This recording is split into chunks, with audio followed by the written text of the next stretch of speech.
The room where history changed was unexpectedly ordinary. On August 11, 1920, in a hall in Riga that bore no particular distinction and would acquire its significance only through the event it hosted, delegations from the Republic of Latvia and Soviet Russia gathered to sign a document that would end nearly 2 years of bloodshed. Ceremony was brief, the rhetoric restrained, the handshakes perfunctory. Men who had spent months trying to kill each other now sat across tables covered with green cloth, exchanging pleasantries that fooled no one and meant nothing beyond the diplomatic necessities of the moment. The Latvian-Soviet peace treaty, 12 articles that would define the legal foundation of Latvian sovereignty for the next 2 decades, was signed shortly after noon. With signatures and seals, Soviet Russia became the first major power to formally recognize the independence of the Republic of Latvia. The borders established in the treaty largely followed the front lines where the fighting had ended. Prisoners of war would be exchanged. Property claims would be adjudicated. And most importantly, the state of war between the two nations was declared terminated. For those who had fought, who had sacrificed, who had lost everything, and somehow kept fighting anyway, the moment carried a weight that no diplomatic language could capture. A soldier named Klis Vanix, who had served from the first days of the conflict and survived wounds that should have killed him twice, later described his reaction upon hearing the news. "I did not feel joy. I did not feel relief. I felt only emptiness, the kind that comes when something you have carried for so long is suddenly lifted, and you discover you do not know how to walk without it." The treaty was the culmination of negotiations that had tested Latvian diplomacy to its limits.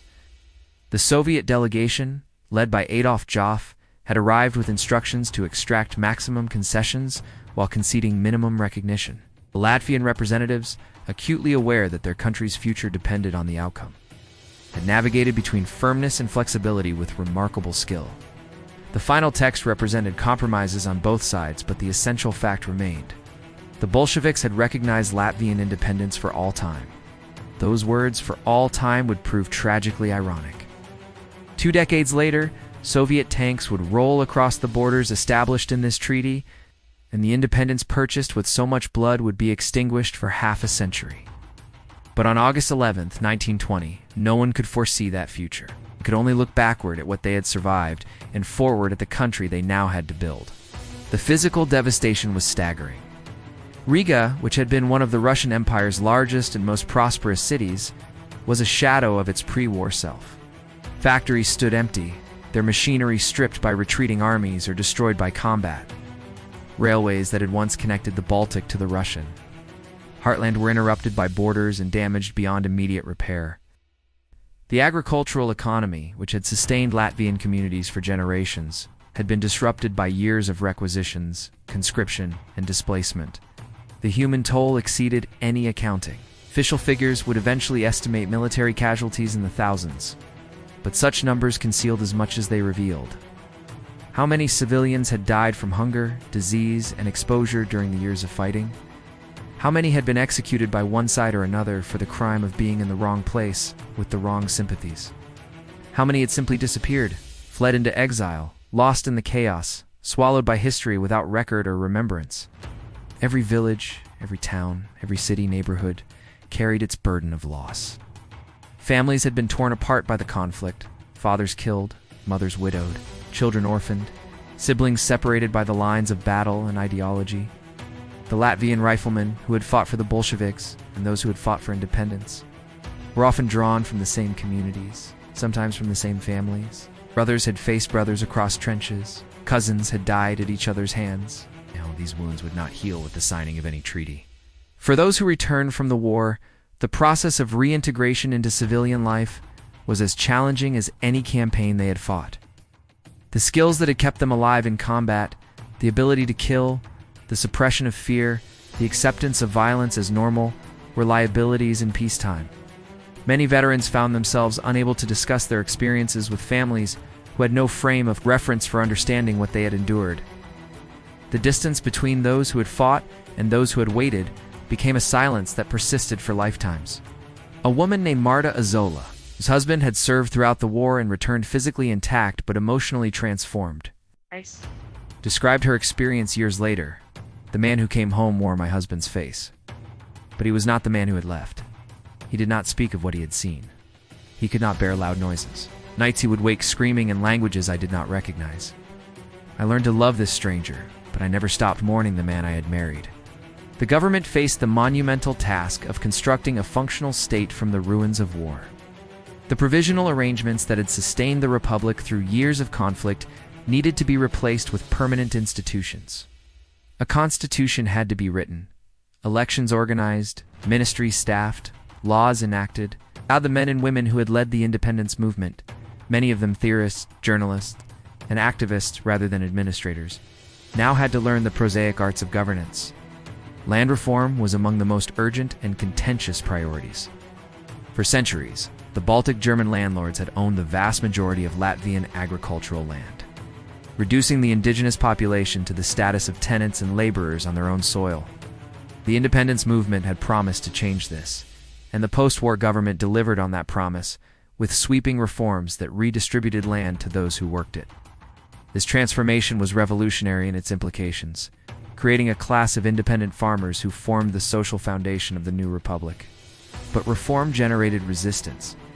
The Baltic Germans who had lost their estates did not accept their dispossession quietly. Many emigrated, carrying grievances that would later find expression and support for movements hostile to Latvian independence. Those who remained became an embittered minority, their traditional privileges revoked, their future in Latvia uncertain. The justice of the land reform was clear to most Latvians. Its implementation created new conflicts, even as it resolved old injustices. The cultural awakening that had preceded and accompanied the independence movement now flourished in the conditions of national sovereignty. Schools taught in Latvian, universities expanded their curricula, newspapers multiplied. Literature and art explored themes that had been suppressed under foreign rule. The language that German landlords had dismissed as fit only for peasants became the language of government, education, and high culture. This transformation was as much a revolution as any military campaign. For the children who grew up in this newly sovereign Latvia, the War of Independence became founding mythology. They learned of Clis Omanes and his declaration of Oscars, Kalpaks, and his sacrifice, the battles at Cesis and the Siege of Riga. They absorbed the narrative of national struggle against overwhelming odds, of courage triumphing over tyranny, of a small people claiming their rightful place among nations. This narrative was not false, but like all national mythologies, it simplified complexities, smoothed contradictions, and served purposes that transcended mere historical accuracy. The veterans who could have complicated this narrative mostly remained silent. They had seen things that did not fit neatly into heroic stories. They had participated in acts that haunted their consciences. They had witnessed cruelty on all sides, had watched idealism curdle into atrocity, discovered within themselves capacities for both courage and darkness that they would spend the rest of their lives trying to integrate. The war they had fought was not the war that would be remembered. As the 1920s progressed, the Republic of Latvia established itself as a functioning democracy, earning international recognition from the major powers and admission to the League of Nations. The economy slowly recovered. Political parties competed for power through constitutional means. The scars of war remained visible in ruined buildings, in incomplete families, in veterans who struggled to find their place. But life moved forward. The future, though uncertain, seemed possible. It was a remarkable achievement. A nation that had not existed as an independent state in modern memory had fought its way to sovereignty against enemies on every side. A people dismissed by their historical rulers as incapable of self-governance had demonstrated capacities for organization, diplomacy, and military prowess that exceeded any expectation. The Republic of Latvia was a fact, improbable, unprecedented, and real. But those who had seen the worst of the war understood how fragile facts could be. They remembered the morning the Bolsheviks entered Riga, when independence had seemed finished. They remembered the night Ulmanis fled his own capital, betrayed by those he had trusted. They remembered the siege, when shells fell on civilians and survival was measured in hours rather than days.